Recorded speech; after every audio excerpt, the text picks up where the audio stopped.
Profession এবং occupation নামে দুটো টার্ম আছে, যার বাংলা যদি আমরা করি তাহলে প্রফেশনের অর্থ আসবে পেশা আর অকুপেশনের অর্থ আসবে বৃত্তি। এখন প্রফেশন এবং অকুপেশন টার্ম দুটাকে কাছাকাছি মনে হলেও দুটার মধ্যে আসলে কিছু সূক্ষ্ম পার্থক্য আছে। সেই পার্থক্যগুলো নিয়েই মূলত আজকের ভিডিও, অর্থাৎ আজকের ভিডিওটা হতে যাচ্ছে প্রফেশন ভার্সাস অকুপেশন নিয়ে। প্রফেশন এবং অকুপেশনের মধ্যে যে সকল পার্থক্য আছে সেগুলোর ক্ষেত্রে আমরা শুরুতেই যদি অকুপেশনের সংজ্ঞাটা দেখি তাহলে দেখব it is regular activity that one undertakes for earning money. অর্থাৎ একজন লোক কিংবা একজন মানুষ তার টাকা আয় করার জন্য যে সকল রেগুলার অ্যাক্টিভিটি করে থাকে, রেগুলার কাজ করে থাকে, সেগুলোকেই অকুপেশন বলা হচ্ছে। অন্যদিকে প্রফেশনের ক্ষেত্রে a profession is an occupation. একটা প্রফেশন হচ্ছে একটা occupation which requires a high degree of knowledge and expertise in the specific field। অর্থাৎ একটা অকুপেশন যেটা করার জন্য ওই ফিল্ডে হাই ডিগ্রি এবং এক্সপার্টিস থাকতে হয়, সেটাই হচ্ছে এক ধরনের প্রফেশন। তারপর কি বলা আছে, a profession always demands a specific type of education. যেই প্রফেশনে আমরা কাজ করব সেই প্রফেশন রিলেটেড ডিগ্রির দরকার হয়। যেমন আমরা যদি ইন্ডাস্ট্রিয়াল ফার্মাসিস্ট হিসেবে কাজ করতে যাই তাহলে আমাদেরকে ব্যাচেলর অফ ফার্মেসি কিংবা বিফার্ম ডিগ্রি অর্জন করতে হবে। কিংবা আমেরিকাতে আমরা যদি হসপিটাল ফার্মাসিস্ট হিসেবে কাজ করতে চাই, হসপিটাল ফার্মেসি প্রফেশনে যেতে চাই, তাহলে ওই প্রফেশন রিলেটেড যে ডিগ্রি ফার্ম ডি অর্থাৎ ডক্টর অফ ফার্মেসি সেই ডিগ্রিটা অর্জন করতে হবে। তো এইগুলোই বলা আছে যে এই profession always demands a specific type of education. অন্যদিকে occupation it does not involve any specific type of education. কোনো ধরনের স্পেসিফিক টাইপ অফ এডুকেশনের দরকার পড়ে না অকুপেশনের ক্ষেত্রে। প্রফেশনের ক্ষেত্রে it has specific code of conduct. একটা নির্দিষ্ট কোড অফ কন্ডাক্ট আছে প্রতিটা প্রফেশনের। অন্যদিকে অকুপেশনের it has no specific code of conduct. অকুপেশনের কোনো নির্দিষ্ট কোড অফ কন্ডাক্ট নেই। Profession it is regulated by a professional body. বিভিন্ন ধরনের প্রফেশন, যেমন ফার্মেসি প্রফেশনটা কে রেগুলেট করে থাকে? Pharmacy council Bangladesh. মেডিকেল প্রফেশনটাও এমনিভাবে খুব সম্ভবত Bangladesh medical association BMA regulate করে থাকে। তো এটাই বলা আছে profession it regulates by a professional body. অন্যদিকে অকুপেশনের ক্ষেত্রে it is not regulated by any authority. কোনো অথরিটি কোনো অকুপেশনকে নিয়ন্ত্রণ করে না। তারপরে বলা আছে they are paid on the basis of skill and knowledge. Professional যারা আছে তারা তাদের স্কিল এবং নলেজের উপর ভিত্তি করেই তাদের পেমেন্টটা পায়। যেমন আমরা যদি একজন এক্সপার্ট ডাক্তারের কাছে যাই, বিশেষজ্ঞ ডাক্তারের কাছে যাই, ওনায় দেখা গেছে 5 মিনিট একজন রুগীকে দেখে 1000-1500 টাকা নিচ্ছে। অন্যদিকে সেমভাবে আমরা যদি একজন এমবিবিএস ডাক্তারের কাছে যাই তাহলে কি পাবো? আমরা এমবিবিএস ডাক্তার হয়তো 20 মিনিট আধা ঘন্টা দেখে উনি 300-400 টাকা নিতে পারছে। তো এই ক্ষেত্রে পেমেন্টের ভিত্তিটা আসলে কি? পেমেন্টের ভিত্তিটা হচ্ছে স্কিল এবং নলেজ। যার যত স্কিল বেশি, যার যত নলেজ বেশি, সে তত বেশি আয় করতে পারছে। অন্যদিকে অকুপেশনের ক্ষেত্রে they are paid on the basis of production. তারা যে পরিমাণ কাজ করে সেই পরিমাণই টাকা আয় করে থাকে। তো দুইটা ক্ষেত্রে পার্থক্য সুস্পষ্ট। একটা ক্ষেত্রে হচ্ছে প্রফেশনের ক্ষেত্রে স্কিল এবং নলেজের উপর ভিত্তি করে পেমেন্ট পায়, আরেকটার ক্ষেত্রে সে যতটুকু কাজ করতে পারে সেই পরিমাণের উপর ভিত্তি করে পেমেন্ট পায়। তারপরে কি বলা আছে, ইট অফার্স, প্রফেশনের ক্ষেত্রে it offers high income because of specialization. যেহেতু প্রফেশন রিলেটেড উনি ডিগ্রি অর্জন করেছে, স্কিল অর্জন করেছে, সেহেতু উনি একটা স্পেশালাইজেশন অর্জন করেছে, বিশেষজ্ঞ বলা যায়, সেক্ষেত্রে ওনার ইনকামটা কি হাই হয়ে থাকে। অন্যদিকে অকুপেশনের ক্ষেত্রে it results in low or high income depending on the occupation one takes up. এক্ষেত্রে লো ইনকামও হতে পারে, হাই ইনকামও হতে পারে। লো ইনকাম যেমন কেউ যদি ভিক্ষাবৃত্তি করে তাহলে সেক্ষেত্রে কিন্তু তার ইনকামটা খুবই কম হবে।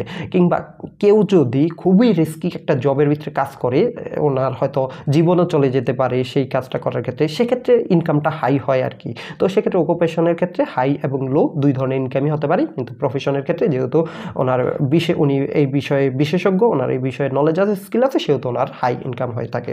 তারপরে কি বলা আছে, প্রফেশনের ক্ষেত্রে they are responsible for their activities. একজন প্রফেশনাল তার কাজকর্মের জন্য রেসপন্সিবল থাকে। অন্যদিকে অকুপেশনের ক্ষেত্রে they are not responsible for their activities. তারা তাদের অ্যাক্টিভিটিসের জন্য রেসপন্সিবল না।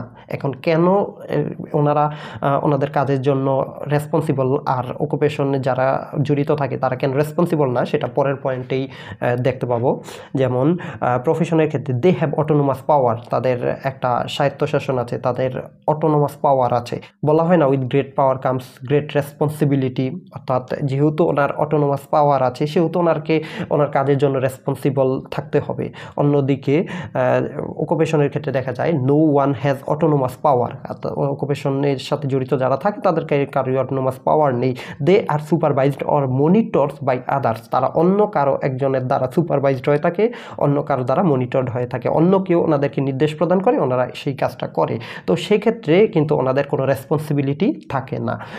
তারপরে কি বলা আছে, a profession can be called occupation, একটা প্রফেশনকে অকুপেশন বলা যায়। আমরা তো জানি অলরেডি প্রথম প্যারাতেই আমরা দেখেছিলাম যে একটা প্রফেশন হচ্ছে একটা অকুপেশন, জাস্ট সেটার ভিতরে ওনার এডুকেশনটা বেশি ছিল, যার কারণে যে কোনো প্রফেশনই শুরুতে অকুপেশন, তারপরে যদি স্পেশালাইজড নলেজ যদি এ সকল যুক্ত থাকে তাহলে সেটা প্রফেশন। অন্যদিকে an occupation may B a profession or may not, একটা অকুপেশন প্রফেশন হতেও পারে আবার নাও হতে পারে। ওই অকুপেশন রিলেটেড যদি কোনো হায়ার এডুকেশন থাকে কিংবা হায়ার ডিগ্রি থাকে তাহলে সেটা অকুপেশন হতে পারে, কিন্তু সব ধরনের অকুপেশনই কিন্তু এই ধরনের ডিগ্রি থাকে না, এই ধরনের যেই এক্সপার্টিজ আছে এগুলো থাকে না। তো সেক্ষেত্রে সেই প্রফেশন যদি যেগুলোতে থাকে না সেগুলো কিন্তু অকুপেশনই থেকে যায়, সেগুলো কিন্তু আর প্রফেশন না। এই কারণে বলা আছে an occupation may B a profession or may not. So এই সকল বিষয় ছিল প্রফেশন এবং অকুপেশনের মধ্যে পার্থক্য। এখন এই রিলেটেড খুবই গুরুত্বপূর্ণ একটা প্রশ্ন আছে, যে প্রশ্নটা প্রতি বছরই বিভিন্ন বিশ্ববিদ্যালয় ফার্মেসি ডিপার্টমেন্টে এসে থাকে সেমিস্টার কোশ্চেন হিসাবে। তো সেটা হচ্ছে, why pharmacy is not only an occupation but also a recognized profession। Pharmacy কেন একটা অকুপেশনই না বরং এটা একটা প্রফেশনও, সেই বিষয়টা কিন্তু জানতে চাওয়া হয়। যেমন এই কোশ্চেনটা রাজশাহী বিশ্ববিদ্যালয় 2016 সালে এসছে, কুমিল্লা বিশ্ববিদ্যালয় 2020 সালে এসছে। আমার কাছে কোশ্চেনের সংকট আছে, যার কারণে যদি আমি সবগুলো বিশ্ববিদ্যালয়ের কোশ্চেনগুলো সিলেক্ট করতে পারতাম, সবগুলো কোশ্চেন পেতে পারতাম, তাহলে হয়তো তোমাদেরকে দেখাতে পারতাম যে আরও অনেক ভার্সিটিতে এই কোশ্চেনটা এসে থাকে। তোমাদের কাছে যদি বাংলাদেশের কোনো বিশ্ববিদ্যালয়ের ফার্মেসি ডিপার্টমেন্টের বিগত 4-5 বছরে অনুষ্ঠিত কোনো সেমিস্টারের কোশ্চেন থেকে থাকে তাহলে সেগুলো আমাকে পাঠিয়ে দিও। ডিসক্রিপশনে আমার ফেসবুক আইডির লিঙ্ক দেওয়া আছে। এতে করে কি হবে, এতে করে সবগুলো কোশ্চেন একত্রিত করে সেগুলো সলভ করে কোশ্চেন ব্যাংক তৈরি করা যাবে কিংবা এইরকম নিত্য নতুন ভিডিও তৈরি করা যাবে। আসলে বাংলাদেশের ফার্মেসি এডুকেশন নিয়ে খুব বেশি মানুষ কাজ করেনি, তাই এই উদ্যোগগুলোতে তোমাদেরও হেল্প দরকার। তো যাই হোক, আমরা এবার আবার আমাদের প্রশ্নে ফিরত চাই যে why pharmacy is not only an occupation but also a recognized profession. আমরা কিন্তু অলরেডি উত্তর পেয়ে গেছি যে difference between profession and occupation, এইখানেই কিন্তু আমাদের উত্তর দেওয়া আছে। তারপরেও এই বিষয়টা একটু জাস্ট তোমাদের বোঝার সুবিধার্থে বলি। যেমন হচ্ছে, occupation is a regular activity that one undertakes for earning money. So pharmacy is obviously an occupation. But pharmacy always demands এই specific type of education. Occupation হচ্ছে একজন মানুষের যেই দৈনন্দিন কাজ টাকা আয় করার জন্য সেই ধরনের কাজগুলোর একটা। তো ফার্মেসি তো অবশ্যই ফার্মেসির সাথে যারা যুক্ত থাকে তারা টাকা আয়ের জন্যই যুক্ত থাকে। তো সেক্ষেত্রে ফার্মেসি একটা অকুপেশন, কিন্তু ফার্মেসি প্রফেশনটা কী করে, specific type of education demand করে থাকে। সো যেমন হচ্ছে ফার্মেসি প্র্যাকটিস করার জন্য একজন পার্সনকে ব্যাচেলর অফ ফার্মেসি কিংবা ডক্টর অফ ফার্মেসি ডিগ্রি পাওয়ার প্রয়োজন পড়ে একটা রেপুটেড ইউনিভার্সিটি থেকে। তারপরে কি বলা আছে, it has specific code of conduct, এটার হচ্ছে একটা স্পেসিফিক কোড অফ কন্ডাক্ট আছে। Pharmacy profession is regulated by a professional body in Bangladesh, it is regulated by pharmacy council of Bangladesh. Pharmacy council Bangladesh বা পিসিবি দ্বারা বাংলাদেশে ফার্মেসি নিয়ন্ত্রিত হয়ে থাকে। তারপর কি বলা আছে, ইট always involves training to acquire the necessary skills. তারপরে যেমন হচ্ছে প্রতিনিয়তই বিভিন্ন ধরনের ট্রেনিং করতে হয় ফার্মাসিস্টদের, বিভিন্ন ধরনের কর্মশালায় যেতে হয়। তো সেই সকল বিষয় করে কি বিভিন্ন ধরনের প্রয়োজনীয় স্কিল অর্জন করতে হয়। তারপর কি বলা আছে, pharmacist have autonomous power and they are responsible for their activities. ফার্মাসিস্টদের অটোনোমাস পাওয়ার আছে এবং তারা তাদের যেই অ্যাক্টিভিটিস আছে, কাজকর্ম আছে, সেগুলোর জন্য responsible. From this above discussion we can say that pharmacy is not only an occupation but also a recognized profession. আমরা অলরেডি প্রফেশনের অনেকগুলো ক্যারেক্টারিস্টিক্স বলে ফেলছি। যেহেতু ফার্মেসি প্রফেশনটা এই সকল ক্যারেক্টারিস্টিক্স মেনে চলে, সেহেতু ফার্মেসি অবশ্যই একটা প্রফেশন, এটা শুধুমাত্র একটা অকুপেশনই না। তো আশা করছি ভিডিওতে বলা প্রফেশন এবং অকুপেশনের মধ্যে ডিফারেন্সগুলো তোমরা বুঝতে পেরেছ এবং সেই সাথে এটাও বুঝতে পেরেছ যে ফার্মেসি শুধুই একটা অকুপেশন না, বরং ফার্মেসি একটা প্রফেশন।